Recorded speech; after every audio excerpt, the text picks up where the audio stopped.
വലിയ വിഷമങ്ങൾ ഒഴിവാക്കാൻ വേണ്ടി ഇൻവെസ്റ്റേഴ്സ് ആൻഡ് ആസ്പയറിംഗ് ഇൻവെസ്റ്റേഴ്സ് നിർബന്ധമായും അറിഞ്ഞിരിക്കേണ്ട 3 റിസ്കുകളും അതിൻ്റെ പ്രാക്ടിക്കൽ സൊല്യൂഷൻസുമാണ് ഈ വീഡിയോയിൽ നമ്മൾ ഡിസ്കസ് ചെയ്യുന്നത്. ആൻഡ് ആസ് ഓൾവേസ് ഇവ ഏറ്റവും കൂടുതൽ ബാധിക്കുന്നത് നമ്മളെപ്പോലത്തെ ചെറിയ വരുമാനക്കാരെയാണ്. So without any delay let's get started.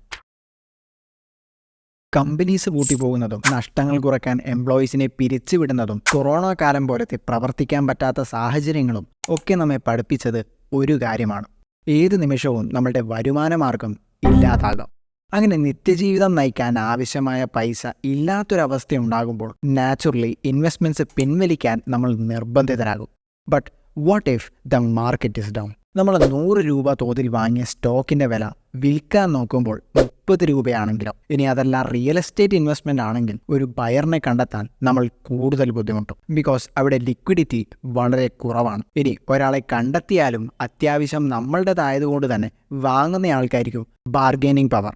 So ഇവിടെയും വിട്ടുവീഴ്ചകൾ തന്നെയാണ് നമ്മെ കാത്തിരിക്കുന്നത്.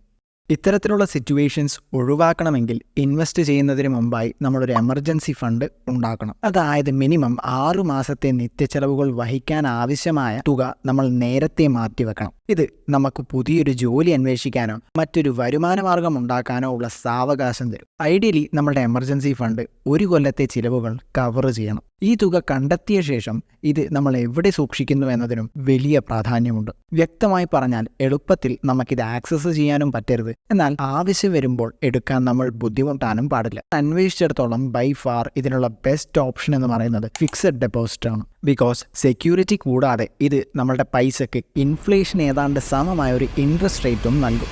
അതുകൊണ്ട് ഭാവിയിൽ നമ്മളുടെ ജീവിത ചെലവ് വർദ്ധിക്കുമ്പോൾ എമർജൻസി ഫണ്ട് അപ്ഗ്രേഡ് ചെയ്യേണ്ട ബുദ്ധിമുട്ട് ഏതാണ്ട് ഇല്ലാതാകും.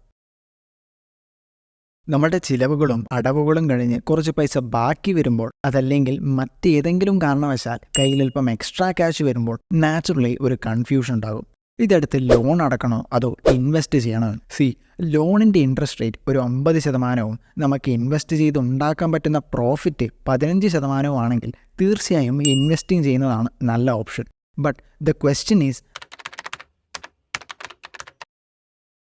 ഫോർ എക്സാമ്പിൾ സ്റ്റോക്ക് മാർക്കറ്റിൽ ഇൻവെസ്റ്റ് ചെയ്ത് പണം ഉണ്ടാക്കിയവരോട് ചോദിച്ചാൽ അറിയാം ഇതവർ ലോങ് ടേമിലാണ് ഉണ്ടാക്കിയതെന്ന്. ചിലപ്പോൾ 2-3 കൊല്ലം ലോ ഓർ നെഗറ്റീവ് റിട്ടേൺസ് തന്ന ശേഷമായിരിക്കും നമ്മുടെ ഇൻവെസ്റ്റ്മെൻറ്റ് നമ്മൾ ആഗ്രഹിക്കുന്ന പോലത്തെ റിട്ടേൺസ് തരുന്നത്. എന്നാൽ അതിന് പകരം നമ്മുടെ ഈ എക്സ്ട്രാ ക്യാഷ് ലോൺ അടക്കാൻ ഉപയോഗിച്ചാൽ ഓവർ ടൈം നമ്മളുടെ ക്യാപിറ്റൽ എമൗണ്ടും ഇൻട്രസ്റ്റ് എമൗണ്ടും കുറച്ചു കൊണ്ടുവരാൻ സാധിക്കും. എന്തെന്നാലും final choice is always yours.